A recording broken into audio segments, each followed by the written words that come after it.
So a few weeks ago, our staff was trying to open this window and one of the panes broke, so we're gonna have to come in and replace this with a new piece of glass. Hopefully we got the right size. So the first thing we're gonna do is take the window out because the window is on the second floor above a very hilly terrain, so it'd be a lot more difficult to do it with the window in. So we're gonna take the window out, which first requires us to remove the interior stops.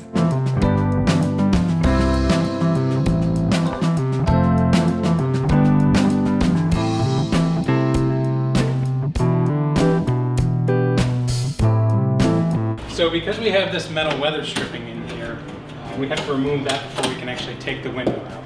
This is probably not going to be a frequent problem for anybody watching this video, but you could run into this.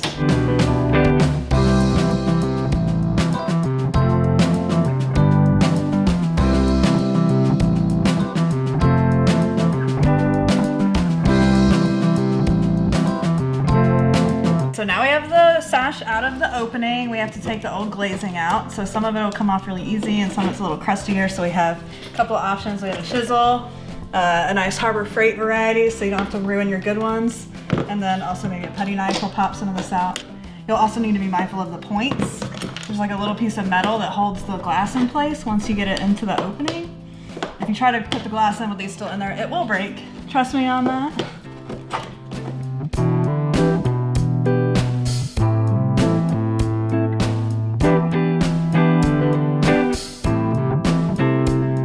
So now we're applying some boiled linseed oil to our really dry, these are called rabbets, where there's a section cut out for the glass to sit on.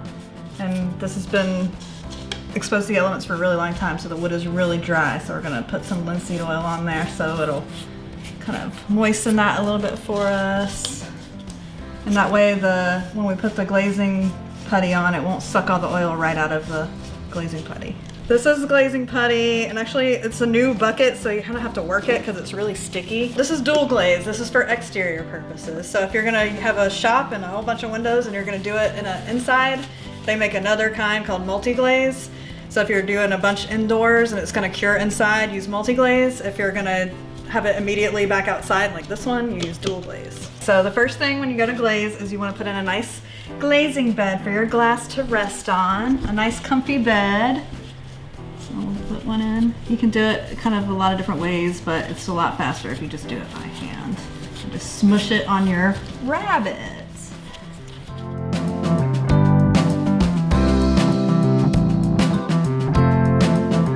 Okay, so now we have our glazing bed in, and now we're gonna tuck in our glass. So in this particular sash, there's a groove at the top underneath the meeting rail that has to be, the glass has to slide into that groove.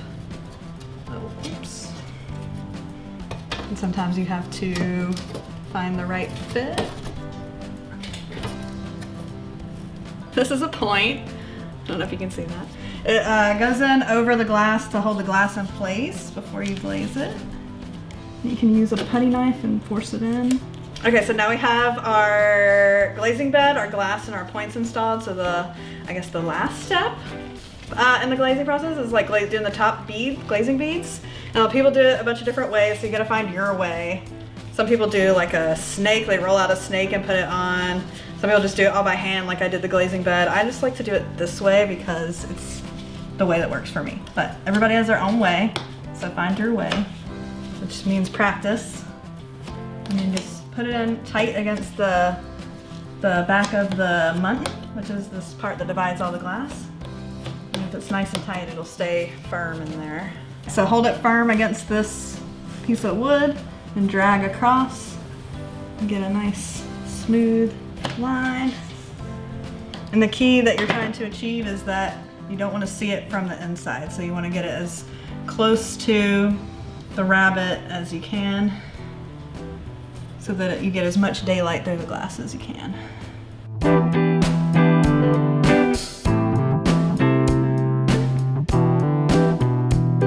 You can see how it's squeezed, like eased out. So then we'll just kind of like knock that off. Make it look nice and tight and pretty. And if there's any like gaps, you can use this and just sort of fill those in. So there's no space No air getting through. So we're just reinstalling the window now, and that requires us to get our sash ropes out and put them back in the window dado here on the side so that we can reattach the window.